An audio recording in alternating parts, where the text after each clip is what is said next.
Screen okay ആണല്ലോ അല്ലേ? Sir okay കാണുന്നുണ്ട്. അപ്പോൾ സബ്ജക്റ്റിന്റെ പേര് ഞാൻ പറഞ്ഞു, ഫിനാൻഷ്യൽ ലിറ്ററസി. ഇതിൽ ബ്ലോക്ക് 1 വരുന്നത് ഓവർവ്യൂ ഓഫ് ഫിനാൻഷ്യൽ ലിറ്ററസി ആണ്. ഫിനാൻഷ്യൽ ലിറ്ററസിയെ കുറിച്ച് കുറച്ച് പറയാം. നമ്മൾ സാക്ഷരത, ലിറ്ററസി എന്നൊക്കെ കേട്ടിട്ടുണ്ട്.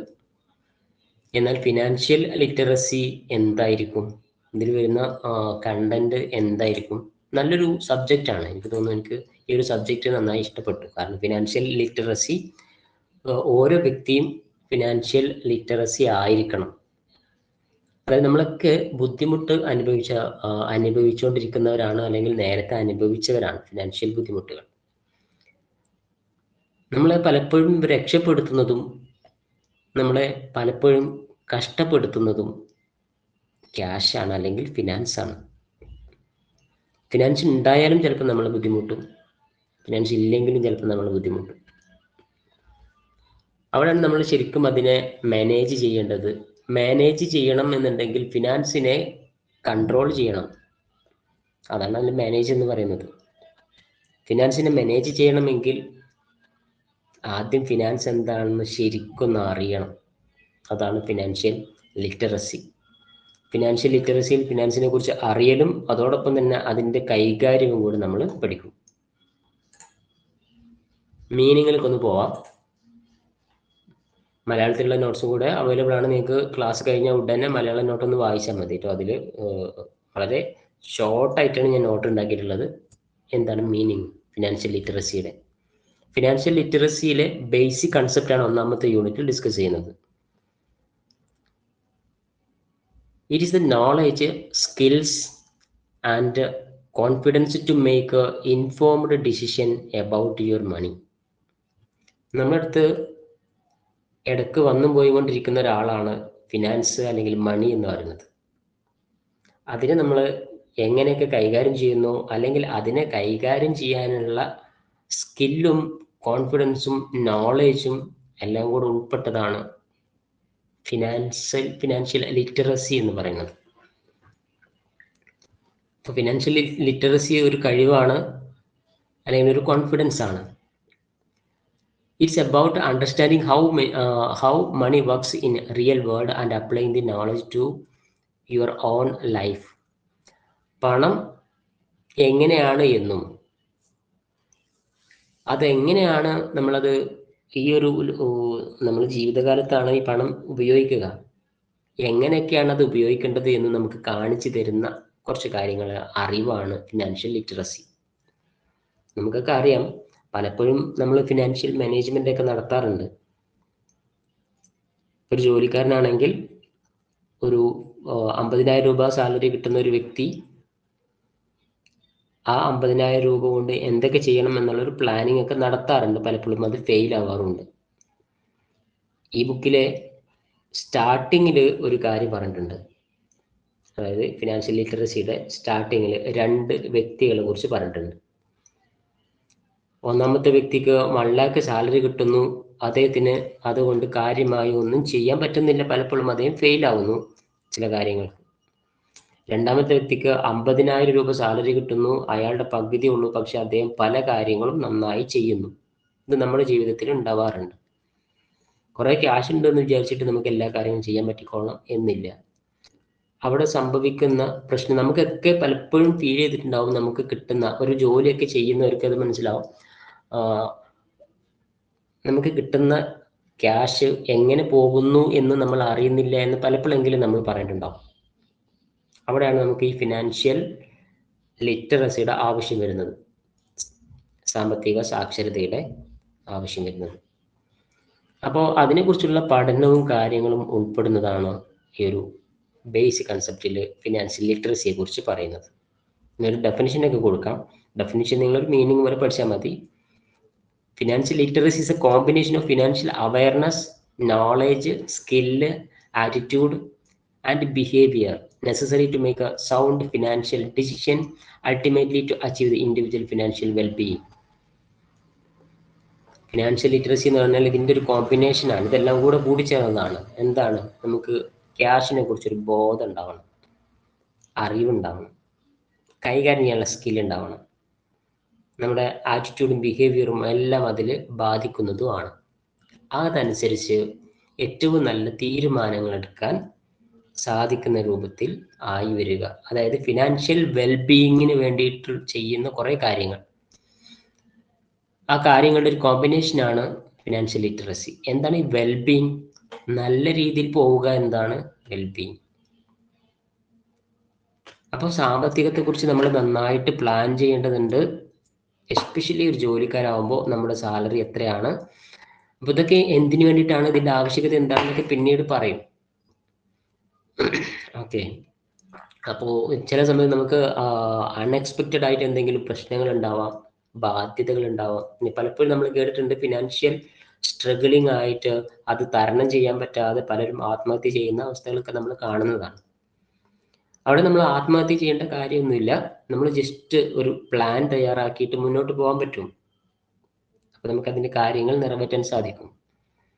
സോ ഫിനാൻഷ്യൽ ലിറ്ററസി നമ്മുടെ പേഴ്സണൽ ലൈഫിൽ വളരെ അത്യാവശ്യമാണ്. ഇതിൻ്റെ മീനിങ് ഒക്കെ പഠിക്കുന്നതോടൊപ്പം നിങ്ങൾ ഇതിനൊന്ന് പ്രാക്ടിക്കൽ കൂടി ആക്കുന്നതാണെങ്കിൽ നന്നായിരിക്കുമെന്ന് ഞാനൊന്ന് ജസ്റ്റ് റെക്കമെൻഡ് ചെയ്യാം. ഓക്കെ. കാരണം നമ്മളെല്ലാവരും ഫിനാൻഷ്യൽ ക്രൈസിസ് പലപ്പോഴും ഫേസ് ചെയ്തവരാണ് അല്ലെങ്കിൽ ചെയ്യുന്നവരാണ്. അപ്പോൾ ഈ ഒരു ഫിനാൻഷ്യൽ ലിറ്ററസിയെ കുറിച്ച് സംസാരിക്കുമ്പോൾ ഫിനാൻഷ്യൽ ലിറ്ററസിയുടെ കോമ്പണൻസ് നമ്മൾ അറിയണം. കോമ്പണൻസ്, അതിന് കുറച്ച് ഘടകങ്ങളുണ്ട് ഫിനാൻഷ്യൽ ലിറ്ററസിക്ക്. അപ്പം അതിൻ്റെ എന്തൊക്കെ കോമ്പണൻസ് ആണ് അതിൽ വരുന്നത്? ഒന്നാമത്തെ കാര്യം വരുന്നത് ബജറ്റിംഗ് ആണ്. ബജറ്റിംഗ് എന്താണ്? ബജറ്റിംഗ് ശരിക്കും പറഞ്ഞാൽ ഒരു പ്ലാനിങ്ങിന്റെ ഭാഗമാണ്. ബജറ്റിംഗ് ഒന്ന് വെയിറ്റ് ചെയ്യട്ടോ.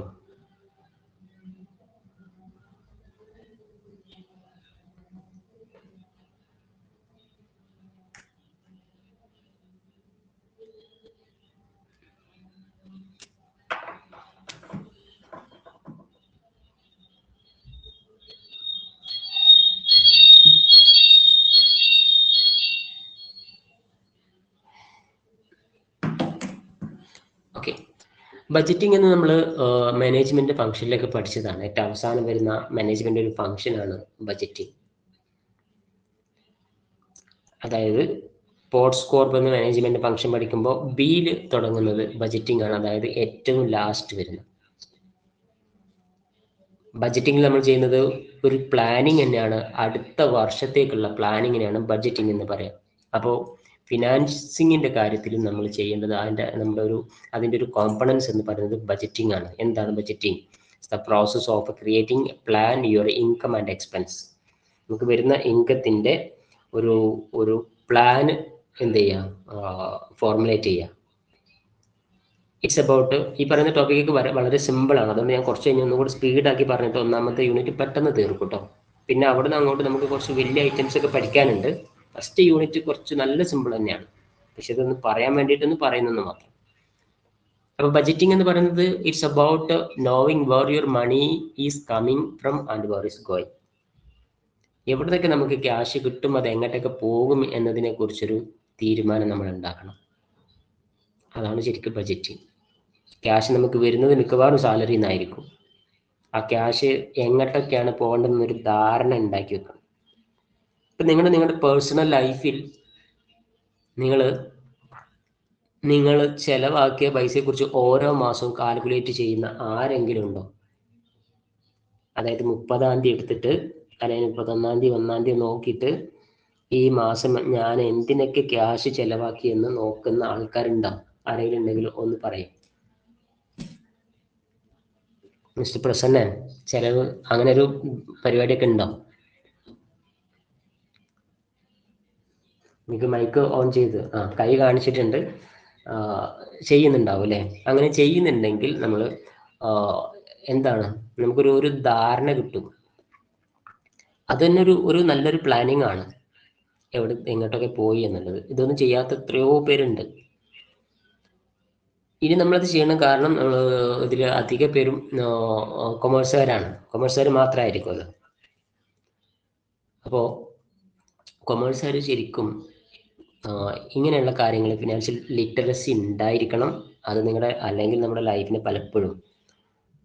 അപ്പോൾ ഇതിൻ്റെ പ്ലാനിങ്ങും കാര്യങ്ങളും എങ്ങനെയൊക്കെയാണെന്ന് പറയുന്നുണ്ട്. അപ്പോൾ ആദ്യത്തെ ഇതിൻ്റെ ഒരു കോമ്പണന്റ് എന്ന് പറയുന്നത് ബജറ്റിംഗ് തന്നെയാണ്. ബജറ്റിംഗ് എന്താണ്, എവിടെ നിന്നാണ് വരുന്നത്, എവിടെ നിന്നാണ് എങ്ങനെയാണ് പോകുന്നത് എന്നുള്ള കാര്യം നമ്മൾ അറിഞ്ഞിരിക്കണം. രണ്ടാമത്തെ കോമ്പണന്റ് വരുന്നത് സേവിങ് ആണ്. ഇതും ഒരു കോമ്പണന്റ് ആണ് എന്ന് പറഞ്ഞാൽ ഈ പറയുന്ന കോമ്പണൻസ് ഒക്കെ നമ്മൾ പ്രാക്ടിക്കൽ ആക്കണം. എന്താണ് സേവിങ്സ് എന്ന് നമുക്കറിയാം. അതിനെക്കുറിച്ച് നമുക്ക് മീനിങ് പറഞ്ഞ് പഠിക്കേണ്ട ആവശ്യമൊന്നുമില്ല. Setting aside a portion of your current income from future use. Salary കിട്ടിക്കഴിഞ്ഞാൽ അല്ലെങ്കിൽ ഒരു ഇൻകം വന്നു കഴിഞ്ഞാൽ അതിൻ്റെ ഒരു ചെറിയ ഭാഗം സെറ്റിംഗ് അസൈഡ് എന്ന് തന്നെ മാറ്റി വെക്കുക. അത് ഭാവിയിലെ ആവശ്യങ്ങൾക്ക് വേണ്ടിയിട്ട് മാറ്റി വെക്കുക എന്ന് പറയാം. അത് എന്തിനു വേണ്ടിയിട്ടാണ്? ചിലപ്പോഴൊക്കെ നമുക്ക് critical safety net for unexpected expenses. നമുക്ക് പലപ്പോഴും എന്ത് വരാനുണ്ട്, ഇപ്പോൾ ഉള്ള ഈ ഒരു വരുമാനം വന്നോളന്നില്ല എല്ലാ സമയത്തും. ചിലപ്പോൾ ജോബ് ലോസ് ഉണ്ടാവാം, മെഡിക്കൽ എമർജൻസി ഉണ്ടാവാം, വേറെ എന്തെങ്കിലും എക്സ്പെൻസ് നമ്മുടെ ഹൗസുമായിട്ടോ നമ്മുടെ വാഹനങ്ങളുമായിട്ടോ ബന്ധപ്പെട്ട് വരാം. അപ്പൊ നിങ്ങൾ ഇതുവരെ ചെയ്തിട്ടില്ലെങ്കിൽ ഇനിയെങ്കിലും ഒന്ന് പ്രാവർത്തിക്കും. നിങ്ങളുടെ സാലറിയോ ഒന്നും ഒരു പ്രശ്നമാക്കണ്ട. നിങ്ങളുടെ സാലറി കുറവാണോ കൂടുതലാണോ എന്നുള്ളതൊന്നും ഇതിനൊരു ബാധകമല്ല.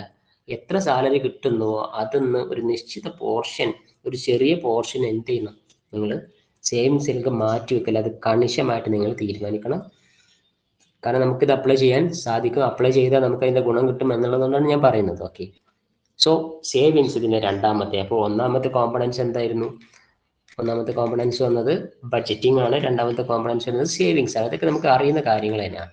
ഇതിന് മൂന്നാമത്തെ കോമ്പണൻസ് ഇൻവെസ്റ്റിംഗ് ആണ്. നേരത്തെ പറഞ്ഞ സേവിങ്സും ഇപ്പൊ പറയുന്ന ഇൻവെസ്റ്റിങ്ങും ഒരേപോലെയാണോ? അല്ല, അത് പ്രത്യേകം ശ്രദ്ധിക്കണം. എന്താണ് investing? Putting your money into an asset or financial products with the expectation that will generate a return over a time. കുറച്ച് വലിയ കാലത്തേക്ക് നമ്മളൊരു ഫണ്ടിനെ മാറ്റിവെക്കുന്നതിനെയാണ് സാധാരണ ഇൻവെസ്റ്റ്മെന്റ് എന്ന് പറയുന്നത്. അല്ലെങ്കിൽ നമ്മൾ സേവിങ്സ് എന്ന് പറഞ്ഞാൽ മതി. കുറച്ച് ക്യാഷ് നമ്മൾ എടുത്തു വെക്കുക, അത് ബാങ്കിൽ നമ്മൾ സേവിങ്സ് അക്കൗണ്ട് ആക്കിയിട്ടോ മറ്റൊക്കെ എടുത്തു വെക്കുക.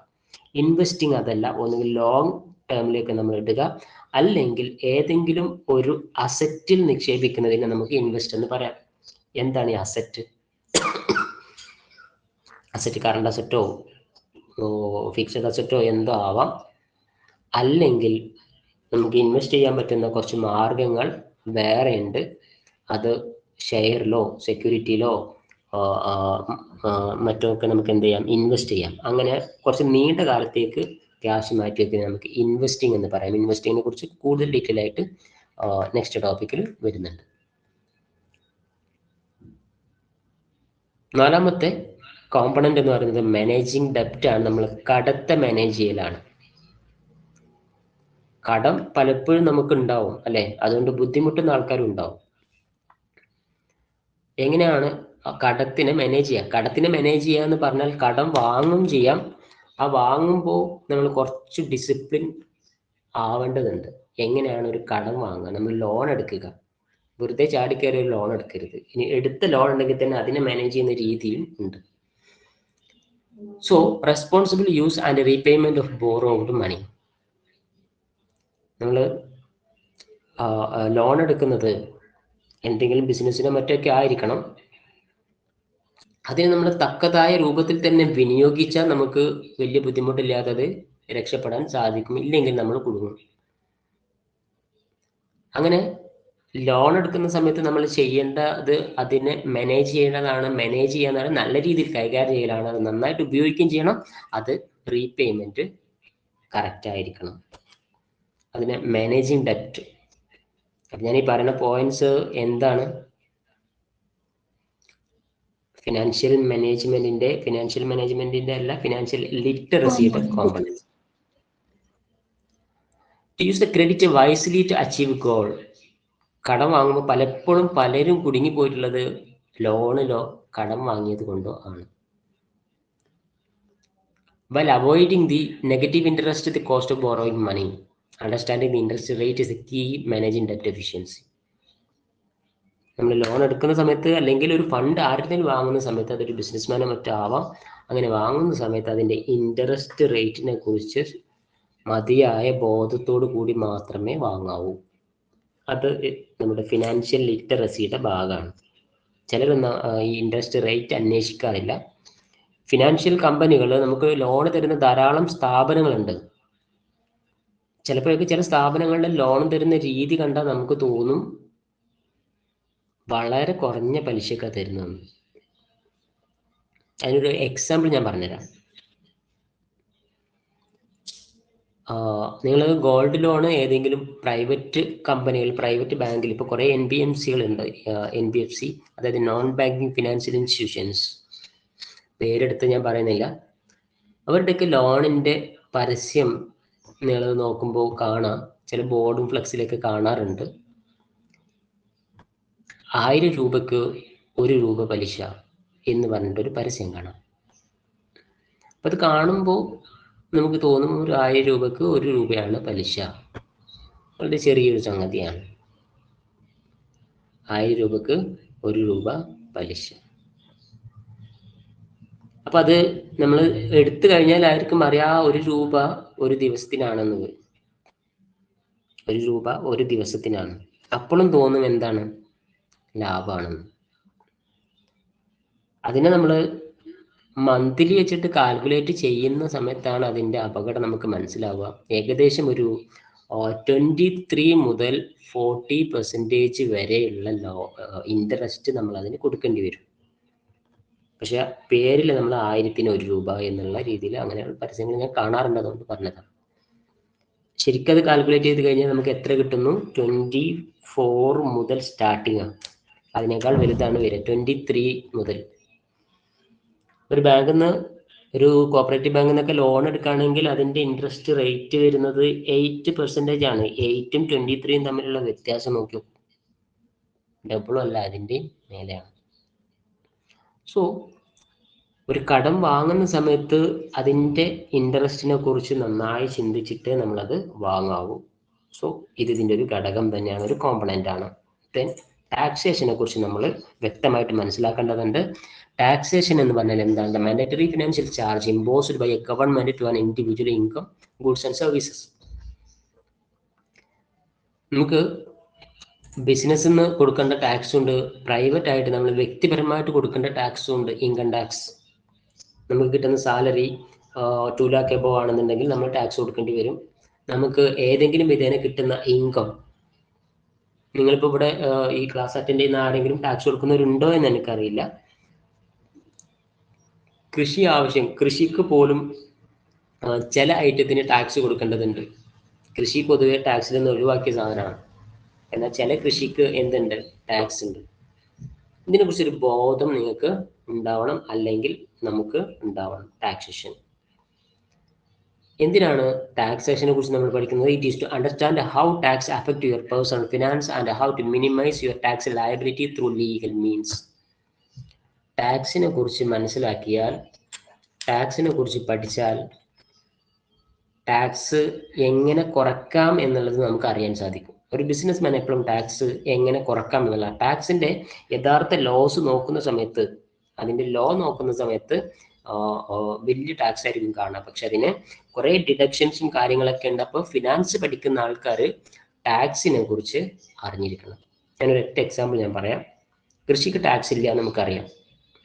എല്ലാ കൃഷി അങ്ങനെ അല്ല എന്ന് ഞാൻ പറഞ്ഞു. അങ്ങനെ അല്ല എന്ന് പറയുന്ന സാധനം ഏതാണ്? ഇപ്പം നിങ്ങൾ കൃഷി ചെയ്യുന്നത് നെല്ലാണെന്ന് വിചാരിക്കുക, അതിന് ടാക്സ് ഒന്നുമില്ല, സാധാ അഗ്രികൾച്ചർ പ്രോഡക്റ്റ് ആണ്. നേരെ മറിച്ച് നിങ്ങൾ തേയിലയാണ് കൃഷി ചെയ്യുന്നതെന്ന് വിചാരിക്കുക, അത് ടാക്സബിൾ ആണ്.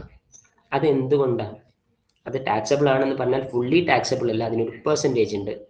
അതിൻ്റെ പകുതി ഭാഗം എന്താണ്? ടാക്സബിളും ബാക്കി കാര്യങ്ങളൊക്കെ നോൺ ടാക്സബിളും ആണ്. ഇതേക്കുറിച്ചുള്ള ബോധം നമുക്ക് ഉണ്ടാവണം. അങ്ങനെ ഒരു ടാക്സേഷനെ കുറിച്ചുള്ള ബോധം ഉണ്ടായാൽ നമ്മൾ ഫിനാൻഷ്യൽ ലിറ്ററസി ഉണ്ട് എന്ന് പറയാം. ഫണ്ട് പ്രൊട്ടക്ഷനെ കുറിച്ചും ഫിനാൻഷ്യൽ ലിറ്ററസി ഉണ്ട് എന്ന് പറയണമെന്നുണ്ടെങ്കിൽ നമുക്ക് അതിൻ്റെ കോമ്പണൻ്റ് ആയ ഫണ്ട് പ്രൊട്ടക്ഷനെ കുറിച്ചും അറിയണം. കുറേ ഡെപ്പോസിറ്റ് ചെയ്ത് വെച്ചതുകൊണ്ട് കാര്യമൊന്നുമില്ല, അത് സുരക്ഷിതമായിട്ട് അവിടെ ഇരിക്കണം. അതായത് strategies and tools your assets and wealth from various risk and unfortunate events. പല കാരണങ്ങൾ കൊണ്ടും നമ്മുടെ ഫണ്ട് നഷ്ടപ്പെടാൻ സാധ്യതയുണ്ട്. കുറേ ആളുകളൊക്കെ കുടുങ്ങിപ്പോയത് അതാണ്. ഇൻവെസ്റ്റ് ഒക്കെ ചെയ്തിട്ടുണ്ട്, ഡെപ്പോസിറ്റ് ചെയ്തിട്ടുണ്ട്, പലയിടത്തും ഇട്ടിട്ടുണ്ട്, പക്ഷെ അവസാനം ഇതൊന്നും കാണാനില്ല. അങ്ങനെ ഒരു അവസ്ഥ വരുമ്പോൾ അതിനെ എങ്ങനെ സേവ് ചെയ്യാം എന്നുള്ളതും കൂടി നമ്മൾ മനസ്സിലാക്കിയിരിക്കണം. It is to protect your financial stability to ensure long term goals are not derailed by unexpected crisis. നമ്മൾ വിചാരിക്കാത്ത ഇപ്പോൾ ഷെയറിൽ ഡെപ്പോസിറ്റ് ചെയ്ത് കഴിഞ്ഞാൽ എന്ത് സംഭവിക്കാം? അപകടം സംഭവിക്കാം, അത് കാണാണ്ടാവാം, നഷ്ടം സംഭവിക്കാം, ബാങ്കിൽ വെച്ച് ചിലപ്പോൾ ബാങ്ക് കത്തിപ്പോവാം, അല്ലെങ്കിൽ ബാങ്ക് കൊള്ളയടിക്കപ്പെടാം. അവിടെ നമുക്ക് ഇൻഷുറൻസ് ഒക്കെ ചെയ്തിട്ട് ഇതിനെ സംരക്ഷിക്കാൻ പറ്റും. അപ്പോൾ ഡെപ്പോസിറ്റ് ചെയ്യുന്ന കാര്യത്തിൽ നമ്മൾ പ്രത്യേകം ശ്രദ്ധിക്കണം. അത് നഷ്ടപ്പെട്ടു പോകാനുള്ള സാധ്യത മാക്സിമം കുറക്കാൻ നമ്മൾ ശ്രമിക്കണം. അപ്പോൾ അങ്ങനെയാണെങ്കിൽ ഈ ഒരു ഫിനാൻഷ്യൽ ലിറ്ററസിയുടെ ഒരു ഭാഗം നമ്മൾ ഫിനാൻഷ്യൽ പ്ലാനിങ് ചെയ്യുക എന്നുള്ളതാണ്. ഫിനാൻഷ്യൽ പ്ലാനിങ്, അടുത്ത ടോപ്പിക് അതാണ് ഫിനാൻഷ്യൽ പ്ലാനിങ്. എന്താണ് financial planning? What is financial planning? Financial planning എന്ന് പറയുന്നത് forward looking process of managing your personal finance to achieve your specific life goals. നമുക്ക് എല്ലാവർക്കും ഒരു ലക്ഷ്യമുണ്ട്, നമ്മുടെ ജീവിതത്തിന്റെ ഒരു പ്രത്യേക കാര്യം നേടിയെടുക്കുക എന്നുള്ളതുണ്ട്. അതിന് നമ്മൾ ക്യാഷ് ഉണ്ടാക്കണം. It is not a one time event but a continuous journey of setting goals, creating plan, executing it and regularly reviewing it.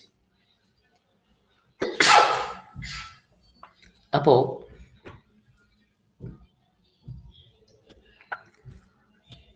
Financial planning, നമ്മൾ പ്ലാനിങ് എന്ന് പറയുന്നത് സാധാരണ പ്ലാനിങ് എന്താണ്? Deciding in advance in future. ഭാവിയിൽ കാര്യങ്ങൾ നേടിയെടുക്കാൻ വേണ്ടിയിട്ട് നമ്മൾ പണത്തിനെ എങ്ങനെയൊക്കെ മാറ്റിവെക്കാമെന്നും എന്തൊക്കെ ചെയ്യാമെന്നും ഒക്കെയുള്ള തീരുമാനങ്ങൾ എടുക്കുന്ന പരിപാടിയാണ് നമ്മൾ ഫിനാൻഷ്യൽ പ്ലാനിങ് എന്ന് പറയുന്നത്. ഇതിൽ നമ്മൾ ജസ്റ്റ് ഞാൻ പോയിന്റ് മാത്രം പറഞ്ഞു പോവുകയാണ് കേട്ടോ, കാരണം ഇതൊരു very simple. Need for financial planning. Financial പ്ലാനിങ്ങിന്റെ ആവശ്യകത എന്താണ്? അതായത് അതിൻ്റെ ഒരു ഇമ്പോർട്ടൻ്റ് എന്ന് ചോദിച്ചാൽ നമുക്ക് എഴുതാം. Financial planning helps to curb the inflation. എന്താ ഇൻഫ്ലേഷൻ? ഇൻഫ്ലേഷൻ എന്ന് പറഞ്ഞാൽ സാമ്പത്തിക എന്താ പറയുക, പണച്ചുരുക്കം എന്നാണ് നമ്മൾ അതിന് പറയാം. നമുക്ക് ചിലപ്പോഴൊക്കെ ഫിനാൻഷ്യൽ ക്രൈസിസ് അനുഭവപ്പെടും. ഇപ്പോൾ വരുന്ന അതേപോലെ വരുമാനം ഉണ്ടായിക്കൊള്ളുന്നില്ല. ഇപ്പോൾ കോവിഡ് വന്ന സമയത്ത് പല ആളുകളും ബുദ്ധിമുട്ടി. പക്ഷെ നല്ല ഇൻവെസ്റ്റ്മെന്റ് കീപ്പ് ചെയ്ത ആൾക്കാർ, അവർക്ക് വലിയ ബുദ്ധിമുട്ടൊന്നും ആ ഒരു സമയത്ത് വന്നില്ല. അപ്പോൾ അങ്ങനെയുള്ള സമയത്ത് നമ്മളെ ഹെൽപ്പ് ചെയ്യുന്നുണ്ടെങ്കിൽ ഒരു ഫിനാൻഷ്യൽ പ്ലാനിങ് നമുക്കുള്ളത് നല്ലതാണ്. പ്ലാനിങ് ഇതുവരെ ഇല്ലാത്തവർ ഇന്ന് മുതലെങ്കിലും അതൊന്ന് തീരുമാനിക്കുന്നത് നല്ലതാണ്. ചെറിയൊരു എമൗണ്ട് എങ്കിലും എന്ത് ചെയ്യാം, മാറ്റിവെക്കുക. നമ്മൾ വെറുതെ കളയുന്ന കുറച്ച് ക്യാഷ് ഉണ്ട്, എല്ലാവർക്കും ഉണ്ട്, ഇപ്പം എനിക്കും ഉണ്ട്. അപ്പോൾ ഞാനിതൊക്കെ പറയുന്നതിൻ്റെ ഒരു കാരണം എന്താണെന്ന് വെച്ചാൽ, I am also faced this problem. ഞാൻ നന്നായി വർക്ക് ചെയ്തുകൊണ്ടിരിക്കുന്ന സമയത്ത് പെട്ടെന്ന് 2 ക്രൈസിസ് വരും. ഒന്ന് ഒരു അസുഖം തന്നെയാണ്, 2 പേർക്ക് ഒരു അസുഖം വരുന്നു. ആ ഒരു അസുഖം മൂലം ഫുള്ളി ഫ്ലാറ്റായി പോവുകയാണ്. റീസെൻ്റ്ലി ലാസ്റ്റ് ഒരു 3 വർഷത്തിൻ്റെ ഉള്ളിൽ സംഭവിച്ച കാര്യമാണ്. ഫുള്ളി ഡൗൺ ആവുകയാണ്, നല്ല ഹൈലി ഫിനാൻഷ്യലി ജീവിച്ചുകൊണ്ടിരിക്കുന്ന സമയത്ത്. അപ്പോൾ പലപ്പോഴും ആ ഒരു ക്രൈസിസിൻ്റെ സമയത്ത് പലപ്പോഴും ചിന്തിച്ചിട്ടുണ്ട് ഇനി എങ്ങനെ ഇരുന്ന് കരകയറും എന്നുള്ളത്. പക്ഷേ ഇത് ലാസ്റ്റ് 2 years കൊണ്ട് ഞാൻ അതിന് നല്ലൊരു പ്ലാനിങ് ഉണ്ടാക്കി ഇപ്പോൾ ഞാൻ അന്ന് രക്ഷപ്പെട്ടിരിക്കുന്നു. ശരിക്കും ആ ഒരു ക്രൈസിസ് കംപ്ലീറ്റ് ഞാൻ തരണം ചെയ്ത് വീണ്ടും റീസ്റ്റാർട്ട് ചെയ്തിരിക്കുന്നു. അപ്പം അത് നല്ലൊരു പ്ലാനിങ് എടുത്തു, കുറേ ഡിസിഷൻ എടുത്തു, അങ്ങനെയൊക്കെയാണ്. പക്ഷെ എല്ലാവർക്കും അങ്ങനെ പറ്റിക്കൊള്ളണമെന്നില്ല നല്ലൊരു പ്ലാൻ. അപ്പം നിങ്ങൾക്കും ഒരു പക്ഷേ അങ്ങനെ സംഭവിക്കാതിരിക്കട്ടെ. പല ക്രൈസിസും നമുക്ക് നേരിടാനുണ്ട്. അത് വരുന്ന സമയത്ത് നമ്മൾ തകർന്ന് പോകരുത്. നമ്മുടെ ബാങ്കിൽ ക്യാഷ് ഉണ്ടെങ്കിൽ, ഈവൻ ഞാൻ പലരോടും പറയാറുണ്ട്, ഈവൻ നിങ്ങളുടെ എഡ്യൂക്കേഷൻ പോലും നല്ലൊരു ഇൻവെസ്റ്റ്മെന്റ് ആണ്.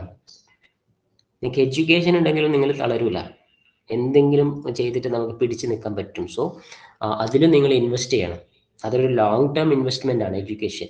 നിങ്ങളിതൊന്ന് സ്കിപ്പ് ചെയ്ത് പോകരുത്. So financial planning helps to curb the inflation.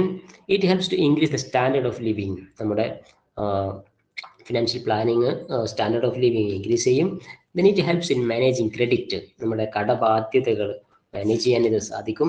It helps to meet unexpected expense, പലപ്പോഴും നമുക്ക് നമ്മൾ വിചാരിക്കാത്ത കാര്യങ്ങൾ നമ്മുടെ ലൈഫിൽ വരാനുണ്ട് എന്ന് ഓർത്ത് വെക്കുക. അപ്പോൾ അതിന് നമുക്ക് ഫിനാൻഷ്യൽ പ്ലാനിങ് ആണ്. It helps to plan your ഫ്യൂച്ചറിനെ കുറിച്ച് പ്ലാൻ ചെയ്യാൻ ആവശ്യമാണ്. It helps to plan a control of your income. Financial planning എന്ന് പറയുന്നത് നിങ്ങളുടെ ഇൻകത്തെ കൺട്രോൾ ചെയ്യേണ്ടതുണ്ട്. നമുക്ക് നമ്മുടെ എല്ലാ കാര്യങ്ങളും കൺട്രോൾഡ് ആവണം, ഒരു കൺട്രോൾ ഉണ്ടാവണം. അത് എന്താണെങ്കിലും ശരി, അതിൽ ഏറ്റവും കൺട്രോൾഡ് ആക്കേണ്ടത് ഫിനാൻസ് തന്നെയാണ്. ഇപ്പം നമ്മൾ ഫുഡ് കൺട്രോൾ ചെയ്യാറുണ്ട് അല്ലേ പലരും. അതൊക്കെ എപ്പോഴാണ്? ഒരു അബദ്ധത്തിലേക്ക് എത്തുന്ന സമയത്താണ് നമ്മൾ കൺട്രോൾ ചെയ്യുക. ഫിനാൻസും പലപ്പോഴും നമ്മൾ അങ്ങനെയാണ്, എന്തെങ്കിലും പ്രയാസം വന്നു മനസ്സിലായി കഴിഞ്ഞാലാണ് പിന്നെ നമ്മൾ അത് കൺട്രോൾ ചെയ്യാൻ തുടങ്ങും. അങ്ങനെ ചെയ്യുന്നതിനേക്കാൾ നല്ലത് ഇപ്പൊ തന്നെ നിങ്ങൾ അതിനെ കൺട്രോൾ ചെയ്ത് പോയാൽ നമുക്ക് ഒരുപാട് കാര്യങ്ങൾ നേടാം. അത് ഇതൊക്കെയാണ് ഇതിന്റെ നീഡ്സ് ആയിട്ട് നമുക്ക് പറയാൻ പറ്റുന്നത്. Then financial planning process. ഇപ്പോൾ പ്ലാനിങ് ചെയ്യുന്നതിൻ്റെ കൊണ്ടുള്ള ഗുണവും എന്താണെന്ന് നമുക്ക് മനസ്സിലായി. എങ്ങനെയാണ് ഫിനാൻഷ്യൽ പ്ലാനിങ് നടത്തുക, അതിനാണ് അതിൻ്റെ പ്രോസസ്സ് എന്ന് പറയാം, പ്രക്രിയ. ഇത്രയും കാര്യങ്ങൾ ചെയ്ത് പോയാലാണ് ഫിനാൻഷ്യൽ പ്ലാനിങ് ഉണ്ടെന്ന് പറയാം. അതെന്തൊക്കെയാണ്? Assess your current status. ഇപ്പോൾ നിങ്ങൾ എന്താണ് എന്ന് മനസ്സിലാക്കുക. നിങ്ങളുടെ ഫിനാൻഷ്യൽ കണ്ടീഷൻ, എസ്പെഷ്യലി ഇപ്പോൾ ഇതിൽ ക്ലാസ് അറ്റൻഡ് ചെയ്യുന്നതിൽ ഫീമെയിൽസ് ഉണ്ടാവാം, മെയിൽസ് ഉണ്ടാവാം. ചിലപ്പോൾ അതിൽ ഫീമെയിൽ ഉണ്ടെങ്കിൽ മെയിലിന് മാത്രമായിരിക്കും ജോലി ഉണ്ടാവുക. പലപ്പോഴും നമ്മൾ ചിന്തിക്കാനും പ്രവർത്തിക്കാനും വിട്ടുപോകുന്ന ഒരു കാര്യമാണ് നമ്മുടെ ഇപ്പോഴത്തെ അവസ്ഥ മനസ്സിലാക്കി ജീവിക്കുക എന്നുള്ളത്. ഇപ്പോൾ നമ്മുടെ ഫിനാൻഷ്യൽ സ്റ്റെബിലിറ്റി എത്രയുണ്ട്, ഫിനാൻഷ്യൽ സ്ട്രെങ്ത് എത്രയുണ്ട് എന്ന് നോക്കിയിട്ട് നമുക്ക് എന്ത് ചെയ്യാം, പ്ലാൻ ചെയ്യാൻ പറ്റുള്ളൂ. So assess your current status ആണ് ഒന്നാമത്തെ കാര്യം. Develop financial objectives. എന്നിട്ട് നമുക്ക് എന്തൊക്കെയാണ് നേടാനുള്ളത് അതിനെക്കുറിച്ച് നമ്മൾ തീരുമാനിക്കണം. Then identify alternative course of action. നിങ്ങൾക്ക് എന്തെങ്കിലും ചെയ്യാനുണ്ട്, അല്ലെങ്കിൽ നിങ്ങൾക്ക് ലൈഫിൽ എന്തെങ്കിലും ഒരു പ്രയാസം വന്നു, അതിന് നിങ്ങൾക്ക് എങ്ങനെ മറികടക്കാം. ഇപ്പൊ നിങ്ങൾക്ക് പെട്ടെന്നൊരു അസുഖം വന്നു വിചാരിക്കുക, ക്യാഷ് ഒന്നും കയ്യിലില്ല. അപ്പോൾ അതിന് നിങ്ങൾക്ക് എങ്ങനെ മറികടക്കാം. എഡ്യൂക്കേഷൻ ഉണ്ടെങ്കിൽ എവിടെയെങ്കിലും ജോലിക്ക് അപ്ലൈ ചെയ്യാം, പെട്ടെന്ന് ജോലി നേടിയെടുക്കാം.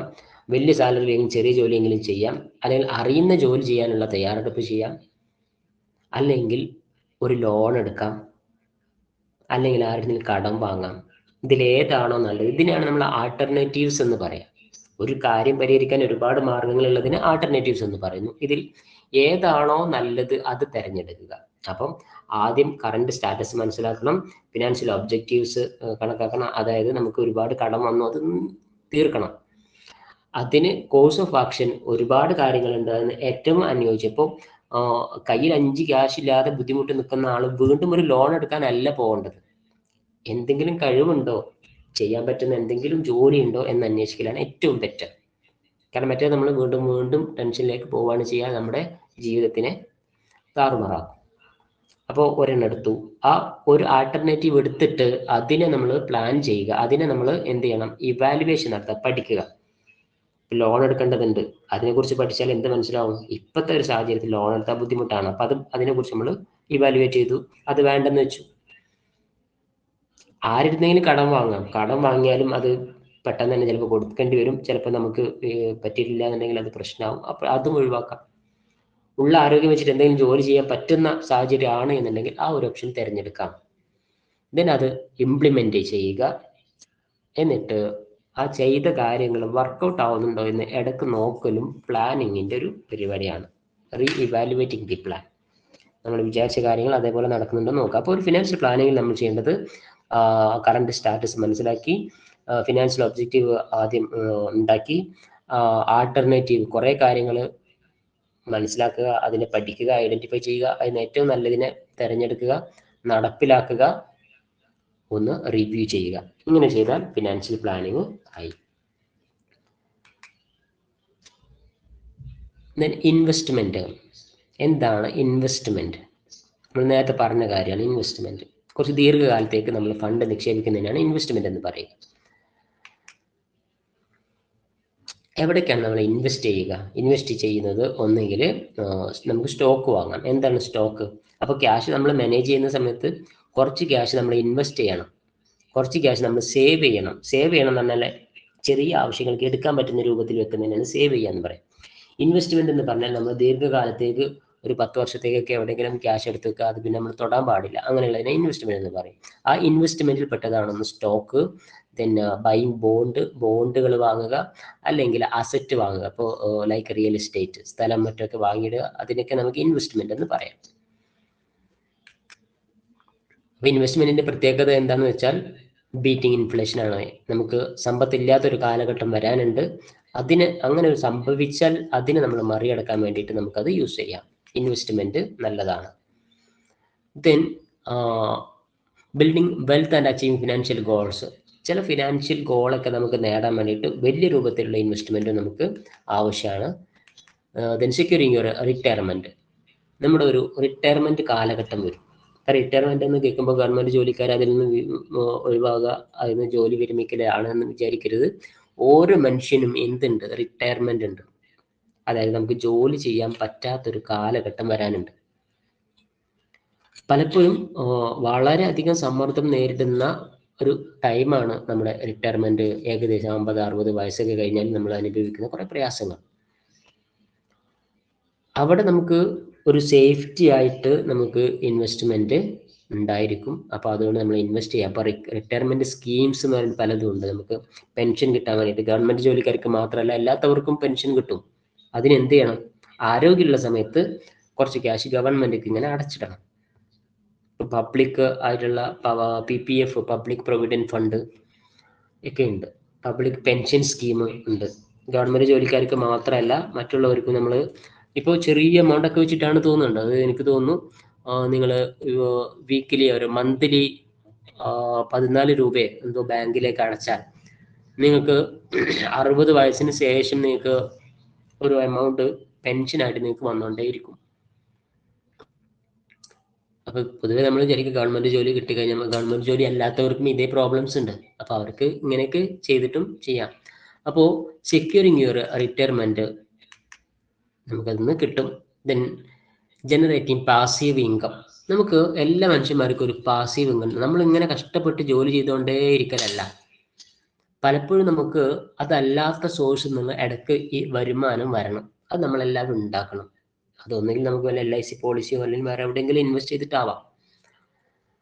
അപ്പോൾ എപ്പോഴും നമുക്ക് ഇപ്പോൾ നല്ലൊരു ഫിനാൻഷ്യൽ തിങ്കേഴ്സ് ഒക്കെ പറയാനുള്ളത്, നമ്മൾ ഉറങ്ങിക്കിടക്കുമ്പോൾ പോലും നമുക്ക് ചെറിയ ഇൻകം വരുന്ന രൂപത്തിൽ എന്തെങ്കിലും നമ്മൾ ചെയ്തു വെക്കണം. അല്ലാതെ നമ്മൾ ഇങ്ങനെ വർക്ക് ചെയ്തുകൊണ്ടേ ഇരിക്കുകയല്ല വേണ്ടത്. അതിന് നമുക്ക് പല കാര്യങ്ങളും ചെയ്യാൻ, നമുക്ക് ഇൻകം വരാൻ. ഇപ്പൊ ഈവൻ നമ്മുടെ ഫിക്സഡ് ഡെപ്പോസിറ്റ്, ബാങ്കിലെ ഫിക്സഡ് ഡെപ്പോസിറ്റ് പോലും നമുക്ക് ഇൻട്രസ്റ്റ് തരുന്നുണ്ട്. അത് നമ്മൾ അറിയാത്ത, നമ്മൾ അധ്വാനിക്കാത്ത ഒരു ഇൻട്രസ്റ്റ് ആണ്. അത് നമുക്ക് വേണ്ടിയിട്ട് അതിങ്ങനെ ക്രിയേറ്റ് ചെയ്തുകൊണ്ടിരിക്കുകയാണ്.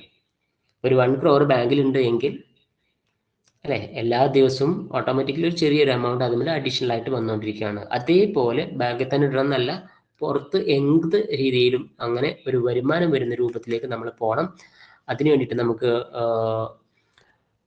ഇതേപോലെയുള്ള സെക്യൂരിറ്റീസുകളിൽ ഇൻവെസ്റ്റ് ചെയ്തിട്ട് അതിൽ നിന്നുള്ള വരുമാനം ഉണ്ടാക്കിയെടുക്കാം. അപ്പൊ നമ്മൾ വെറും ഇങ്ങനെ കുറെ വർക്ക് എടുക്കുക, ജോലി ചെയ്യുക, ക്യാഷ് ഉണ്ടാക്കുക എന്നുള്ളത് മാത്രം ചിന്തിക്കരുത്. അല്ലാത്ത പാസീവായിട്ടുള്ള ഇൻകം വരുത്താനുള്ള മാർഗം നമ്മൾ ചെയ്യണം. ക്യാപിറ്റലൈസിങ് ഓൺ എക്കണോമിക് ഗ്രോത്ത്. നമ്മൾ ഒരു ഇൻവെസ്റ്റ്മെന്റ് നടത്തുമ്പോൾ അത് നമ്മളുടെ ഒരു ബെനിഫിറ്റിന് വേണ്ടിയിട്ട് മാത്രമല്ല ചെയ്യുന്നത്, അത് ഈ രാജ്യത്തിന്റെ എക്കണോമിക്കിനും അത് ഗുണകരമാണ്. അപ്പോൾ അതാണ് ഇൻവെസ്റ്റ്മെന്റിന്റെ പ്രത്യേകതകൾ. ഇനി നമുക്ക് നെക്സ്റ്റ് പഠിക്കാനുള്ളത് investment, speculation and gambling A comparison. ഒന്നാമത്തെ യൂണിറ്റിലെ ലാസ്റ്റ് പോർഷൻ ആണ്. എന്താണ് ഇൻവെസ്റ്റ്മെന്റ് എന്ന് നേരത്തെ നമ്മൾ പറഞ്ഞു. ഒരു വലിയ കാലത്തേക്ക് നമ്മൾ കുറച്ച് ക്യാഷ് ഡെപ്പോസിറ്റ് ചെയ്യുക. സ്പെക്കുലേഷൻ എന്താണ്, ഗാംബ്ലിംഗ് എന്താണ് നമ്മൾ ഇതുവരെ കേട്ടിട്ടുണ്ടാവില്ല പലരും. അപ്പോൾ ഇൻവെസ്റ്റ്മെന്റ് എന്താണ് എന്ന് ചോദിച്ചാൽ, investment is a disciplined and long term approach to building wealth. വളരെ അച്ചടക്കത്തോടു കൂടി കുറച്ച് ക്യാഷ് കുറേ കാലത്തേക്ക് എവിടെയെങ്കിലും എടുത്തു വെക്കുന്നതിനെയാണ് ഇൻവെസ്റ്റ്മെന്റ് എന്ന് പറയുന്നത്. എന്തിനു വേണ്ടിയിട്ടാണ്? To generate steady return over a long period. കുറേ കാലത്തേക്ക് നമുക്ക് പാസീവ് ഇൻകം കിട്ടണം, അല്ലെങ്കിൽ ഒരു നിശ്ചിത വരുമാനം നമുക്ക് വന്നുകൊണ്ടിരിക്കണം. അപ്പോൾ നമ്മളൊക്കെ നമ്മുടെ ഫിനാൻഷ്യൽ പ്ലാനിങ് നടത്തുമ്പോൾ നമ്മൾ ചിന്തിക്കേണ്ട സംഗതിയാണ്, ജോലി വാങ്ങി സാലറി വാങ്ങൽ മാത്രമല്ല നമ്മുടെ പണി. ഫിനാൻഷ്യൽ പ്ലാനിങ് നടത്തണം, ഇൻവെസ്റ്റ് ചെയ്യണം. എവിടെ വേണമെങ്കിലും പാസീവ് ഇൻകം കിട്ടുന്ന, സ്ഥിരമായിട്ട് ഇൻകം കിട്ടുന്ന ഏതെങ്കിലും ഒരു അസറ്റിൽ നമ്മൾ ഇൻവെസ്റ്റ് ചെയ്തിരിക്കണം. ഇത് ലോങ് ടേം ആണ് ഇൻവെസ്റ്റ്മെന്റിന്റെ കാര്യത്തിൽ വരുന്നത്. നമുക്കിവിടെ ഡിസ്കസ് ചെയ്യാനുള്ളത് ഇൻവെസ്റ്റ്മെന്റ് എന്താണ്, സ്പെക്കുലേഷൻ എന്താണെന്നും കൂടെ അറിയണം. ഇൻവെസ്റ്റ്മെന്റിന്റെ പ്രത്യേകത എന്താ വെച്ചാൽ അതിലെ risk factor calculated and moderate. Investment നമ്മൾ ബാങ്കിൽ ഡെപ്പോസിറ്റ് ചെയ്യുമ്പോൾ അതിന് എന്തെങ്കിലും റിസ്ക് ഉണ്ടോ? റിസ്ക് കുറവാണ്. നമ്മുടെ ക്യാഷ് അവിടെ സേഫ് ആയിട്ട് അവിടെ ഇരിക്കും. ഒരു 10 ലക്ഷം രൂപ ബാങ്കിൽ ഇട്ടാൽ ആ 10 ലക്ഷം അതേപോലെ അവിടെ ഉണ്ടാവും, ഒരു മാറ്റം വരില്ല. അതൊരു 10 വർഷം കഴിഞ്ഞാൽ അതിന് ഇൻട്രസ്റ്റ് കൂടി അതിന് കൂടി വന്നിട്ടുണ്ടാവും. അത് നമുക്ക് ഇപ്പം തന്നെ പറയാൻ പറ്റും 10 വർഷം കഴിഞ്ഞാൽ അതിന് എത്ര കിട്ടാം, നമുക്ക് കാൽക്കുലേറ്റ് ചെയ്യാം. ഇതാണ് ഇൻവെസ്റ്റ്മെന്റിന്റെ പ്രത്യേകത. നെക്സ്റ്റ് പറഞ്ഞത് സ്പെക്കുലേഷൻ ആണ്. അപ്പൊ എന്താണ് സ്പെക്കുലേഷൻ? സ്പെക്കുലേഷൻ എന്ന് പറയുന്നത് മലയാളത്തിൽ പറഞ്ഞാൽ ഊഹക്കച്ചവടം എന്നാണ്. ഇൻവെസ്റ്റ്മെന്റ് ചെയ്താൽ നമുക്ക് ക്യാഷ് കിട്ടും, അതിനൊരു പരിധിയുണ്ട്, ആ ഫിക്സഡ് എമൗണ്ട് മാത്രമാണ് കിട്ടുക. സ്പെക്കുലേഷന്റെ പ്രത്യേകത അതല്ല, അതിൽ നമ്മൾ വിചാരിച്ചതിനേക്കാൾ കൂടുതൽ കിട്ടും. ബാങ്കിൽ നമ്മൾ 10 ലക്ഷം രൂപ ഇട്ടപ്പം അതിൻ്റെ 8% ഇൻട്രസ്റ്റ് അടക്കം 12 ലക്ഷം രൂപ കിട്ടിയെന്ന് വിചാരിക്കുക. അതേ എമൗണ്ട് തന്നെ നമ്മൾ സ്പെക്കുലേഷനിൽ സ്പെൻഡ് ചെയ്താൽ, ഊഹ കച്ചവടം അതിൽ സ്പെൻഡ് ചെയ്താൽ, ബാങ്കിൽ തന്നെ ഇടണമെന്നില്ല. ഈ ഊഹ കച്ചവടം എന്ന് പറഞ്ഞാൽ നമുക്ക് അൺഎക്സ്പെക്റ്റഡ് ഇൻകം കിട്ടുന്ന എന്തും, അതായത് ഷെയറിൽ ഡെപ്പോസിറ്റ് ചെയ്ത് കഴിഞ്ഞാൽ ചിലപ്പോൾ നമുക്ക് ബാങ്കിൽ ഇട്ടാൽ നമുക്ക് കിട്ടിയത് 10-12 ലക്ഷം ആണ് എങ്കിൽ ഷെയറിൽ ഇട്ടപ്പോൾ ചിലപ്പോൾ 2-3 വർഷം കഴിഞ്ഞാൽ ചിലപ്പോൾ നമുക്ക് കിട്ടുന്നത് 18 ലക്ഷം അല്ലെങ്കിൽ 20 ലക്ഷം ആയിരിക്കും, അല്ലേ? അതേപോലെ തന്നെ അതിൽ റിസ്ക്കും ഉണ്ട്. നമ്മൾ ഇട്ട ഷെയർ ശരിയായിട്ടില്ല, അല്ലെങ്കിൽ ഷെയറിന് ചില കമ്പനികൾ പൂട്ടിപ്പോയി, അല്ലെങ്കിൽ ചില കമ്പനി ഡൗൺ ആയി, ഷെയർ ഡൗൺ ആയി എന്നൊക്കെ കേട്ടാൽ അതിൽ കുറയാനും സാധ്യതയുണ്ട്. ബാങ്കിലിട്ട ആൾക്ക് 12 ലക്ഷം കിട്ടുകയും ചെയ്യും, നമുക്ക് നമ്മൾ ഇട്ട 10 ലക്ഷം 8 ലക്ഷമായി മാറുകയും ചെയ്യും, 2 ലക്ഷം രൂപ നഷ്ടം വരാം. അതുകൊണ്ട് ഇത് റിസ്ക് ആണ്. എപ്പോഴും അങ്ങനെ നഷ്ടം വരുന്നില്ല. നമ്മൾ കുറച്ച് വെയിറ്റ് ചെയ്തിട്ട് പിന്നീടൊക്കെ നമ്മൾ ഷെയറിന്റെ എമൗണ്ട് ഒക്കെ എടുക്കുമ്പോൾ ചിലപ്പോൾ കൂടാം, പക്ഷെ ഇതിൽ റിസ്ക് കൂടുതലാണ്. റിസ്ക് ഉള്ളത് കൊണ്ട് ചിലപ്പോൾ നമുക്ക് എന്തും കിട്ടും, നല്ല പ്രോഫിറ്റും കിട്ടാനുള്ള സാധ്യതയുണ്ട്. അപ്പോൾ സ്പെക്കുലേഷനും ഇൻവെസ്റ്റ്മെന്റ് മനസ്സിലായി. ഇൻവെസ്റ്റ്മെന്റ് എന്താണ്? വളരെ സെക്യൂർഡ് ആയിട്ടുള്ള ഒരു സംഗതിയിൽ ഇൻവെസ്റ്റ് ചെയ്യും. സ്പെക്കുലേഷനോ അത്രയ്ക്ക് അങ്ങോട്ട് സേഫ്റ്റി അല്ലാത്ത ഒരു സാധനത്തിൽ ഇൻവെസ്റ്റ് ചെയ്യാം, ഫോർ എക്സാമ്പിൾ ഷെയർ. അടുത്ത പറയുന്നത് ഗാംബ്ലിംഗ് ആണ്. എന്താണ് ഗാംബ്ലിംഗ്? ഗാംബ്ലിങ്ങിന്റെ മലയാളം വരുന്നത് ചൂതാട്ടം എന്നാണ്. ചൂതാട്ടം എന്ന് കേട്ടിട്ടില്ലേ? ചൂതാട്ടം എന്ന് പറഞ്ഞാൽ നമ്മൾ അൺഎക്സ്പെക്റ്റഡ് ആയിട്ട് നേരത്തെ പറഞ്ഞ പോലെ തന്നെ പെട്ടെന്ന് വലിയ ക്യാഷ് ഉണ്ടാക്കാൻ പറ്റുന്ന കുറച്ച് കാര്യങ്ങളുണ്ട്, അതിൽ ഇൻവെസ്റ്റ് ചെയ്യാം. അങ്ങനെയുള്ള കാര്യങ്ങളാണ് നമ്മൾ ഗാംബ്ലിംഗ് എന്ന് പറയുക. ഇത് ശരിക്കും പല ഗാംബ്ലിങ്ങും നിയമവിരുദ്ധമാണ്, ചെയ്യാൻ പാടില്ല. ചൂതാട്ടം എന്നൊക്കെ നമ്മൾ കേട്ടിട്ടുണ്ടല്ലോ അല്ലേ? അതായത് എന്തെങ്കിലും പ്രവചനം നടത്തുക, എന്നിട്ട് ക്യാഷ് വാങ്ങാം, ബെറ്റ് വെച്ച് ക്യാഷ് വാങ്ങാം. അതല്ല എന്നുണ്ടെങ്കിൽ എന്തെങ്കിലും ഗെയിം കളിച്ചിട്ട്, അല്ലേ? ക്യാഷിന് നമ്മൾ ഗെയിം കളിക്കാൻ പാടില്ല. ഇപ്പോൾ കാർഡ് പ്ലേയിങ് ഉണ്ടല്ലോ, ചീട്ട് കളിക്കുക, ക്യാഷിനാണ്. അവിടെ ആദ്യം കുറച്ച് ക്യാഷ് ഡെപ്പോസിറ്റ് ചെയ്യുന്നുണ്ട്, അത് നമ്മളിങ്ങനെ കൊടുക്കണം, എന്നിട്ട് അത് കളിച്ചു കഴിഞ്ഞാൽ വലിയ എമൗണ്ട്, അതും നിയമവിരുദ്ധമാണ്. പക്ഷേ നിയമവിരുദ്ധം അല്ലാത്തതുണ്ട്. ഇപ്പോൾ നമ്മൾ ഹോഴ്സ് റൈഡിങ്, ഒരു മത്സരത്തിൽ പങ്കെടുക്കുക. മത്സരത്തിൽ പങ്കെടുത്താൽ നമുക്ക് എന്ത് കിട്ടും? സമ്മാനം കിട്ടും. മത്സരത്തിൽ പങ്കെടുക്കണമെങ്കിൽ ആദ്യം ഒരു ചെറിയ എമൗണ്ട് ഇൻവെസ്റ്റ് ചെയ്യേണ്ടി വന്നേക്കാം. ഇതൊക്കെ ഗാംബ്ലിംഗ് ആണ്. Gambling is a game to chance a very high degree of risk. വളരെ റിസ്ക് കൂടിയതാണ്. കൺസിഡർ ഫിനാൻഷ്യൽ ആക്ടിവിറ്റി എന്ന ട്രഡീഷണൽ സെൻസ്.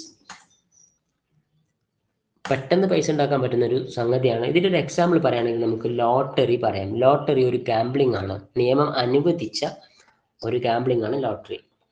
ലോട്ടറി ടിക്കറ്റ് എടുക്കണമെന്നുണ്ടെങ്കിൽ ആദ്യം നമ്മൾ ഇൻവെസ്റ്റ് ചെയ്യണം.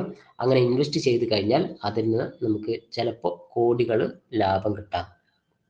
റിസ്ക് ഹൈ റിസ്ക് ആണ്. അതാണ് ഇതിന്റെ പ്രത്യേകത. ഇതാണ് ഗാംബ്ലിംഗ്. അപ്പൊ നമ്മൾ ഗാംബ്ലിങ്ങും റിസ്കിന്റെ നോക്കൂ, എക്സ്ട്രീം. ആദ്യം പറഞ്ഞ ഇൻവെസ്റ്റ്മെന്റിൽ റിസ്ക് വളരെ കുറവ്, രണ്ടാമത് പറഞ്ഞ കാര്യത്തില് എന്താണ് സ്പെക്കുലേഷനിൽ റിസ്ക് കുറച്ച് കൂടുതലാണ്, മൂന്നാമത്തിൽ അതിനേക്കാൾ കൂടുതലാണ്, അതായത് എക്സ്ട്രീം റിസ്ക് ആണ്, അങ്ങേയറ്റം റിസ്ക് ഉള്ള ഒരു സംഗതിയാണ് ഇത്. ലോട്ടറി ടിക്കറ്റ് എടുക്കാൻ വേണ്ടി കുറേ പേര് കുറേ പൈസക്ക് ചെലവാക്കുന്നവരുണ്ട്. കിട്ടാനുള്ള സാധ്യത വളരെ കുറവാണ്, പക്ഷെ കിട്ടിയാൽ രക്ഷപ്പെടും. അതിനെ നമുക്ക് ഗാംബ്ലിംഗ് എന്ന് പറയാം. അപ്പം ഈ 3 രീതിയിലുള്ള ഇൻവെസ്റ്റ്മെന്റ് കൂടി നമ്മൾ ഒരു ഫിനാൻഷ്യൽ ലിറ്ററസി പഠിക്കുമ്പോൾ ആദ്യത്തെ ഭാഗമായിട്ട് നമ്മളത് മനസ്സിലാക്കേണ്ടതുണ്ട്. ഇത്രയും കാര്യങ്ങളാണ് നമുക്ക് ഈ ഒരു ടോപ്പിക്കിൽ പറയാനുള്ളത്. ഒന്നാമത്തെ യൂണിറ്റ് സിമ്പിളായിട്ട് നിങ്ങൾക്ക് മലയാളം നോട്ട് കൂടെ വായിച്ചു നോക്കുക. മലയാളം നോട്ട് നിങ്ങൾക്ക് ഈ സോഫ്റ്റ്വെയറിൽ അവൈലബിൾ ആണ്. സോഫ്റ്റ്വെയർ ഞാൻ അപ്ലോഡ് ചെയ്തിട്ടുണ്ട്, അത് പോയിട്ട് വായിച്ചു നോക്കാം. മലയാളം ഇംഗ്ലീഷും അവൈലബിൾ ആണ്. Thank you. ഓക്കെ അല്ലേ? ഹാപ്പി അല്ലേ? മനസ്സിലായി. Okay, thank you.